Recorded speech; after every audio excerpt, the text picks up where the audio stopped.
the time when all cars were fitted with cats by law, and even now they still only offer you $5 for your old exhaust. Now, there are no plans for making catalytic converters compulsory for motorbikes because they lack the sophisticated engine management systems that are needed. Indeed, converting many of the latest technical developments for motorbikes raises all kinds of problems. Anti-lock brake systems, for example, are still rare. All-wheel drive systems are pretty tricky too. This is the Sunshine Development Machine we saw briefly at the last motorbike show.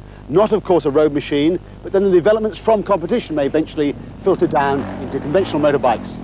Our motocross expert, Vic Allen, took this machine for a test off-road.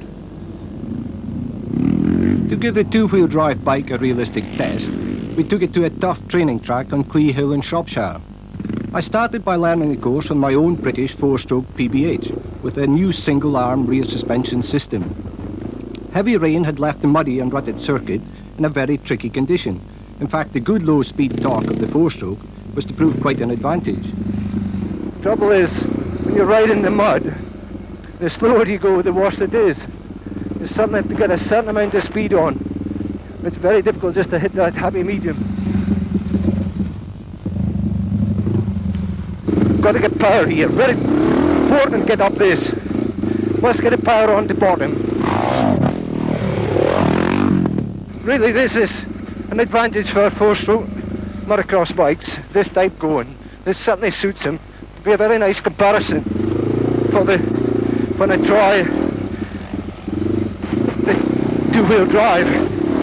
Because of the two-stroke of the two-wheel drive, you can compare anywhere with the four-stroke. It's certainly an improvement. Off-road motorcycling is all about lightness and grip. This two-wheel drive motorcycle should have plenty of grip, but has it got a weight penalty? The drive to the front wheel is started here with the final drive sprocket. It goes up to a clutch which only engages when the back wheel spins. This then takes us to this drive here, across to this side, which goes down to another linkage, which takes us to the front wheel. All this complicated linkage is intended to maintain chain tension as the wheel goes up and down on the suspension.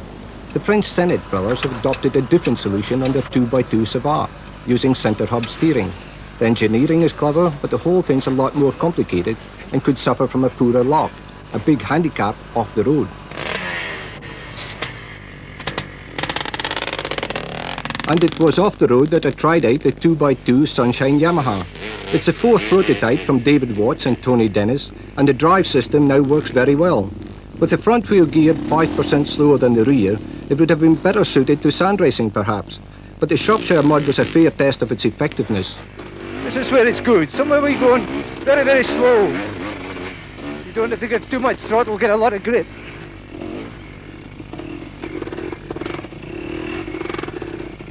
That's sometimes when you feel a little bit heavy to steer with a two-wheel drive. Right here, it's very difficult to get done, where I could get power on it very early with single-wheel drive. This one drives very good, but the only trouble is, it takes a long time to be able to get it on. Jumps, no problem at all. This bit's tremendous. Braking effect is colossal.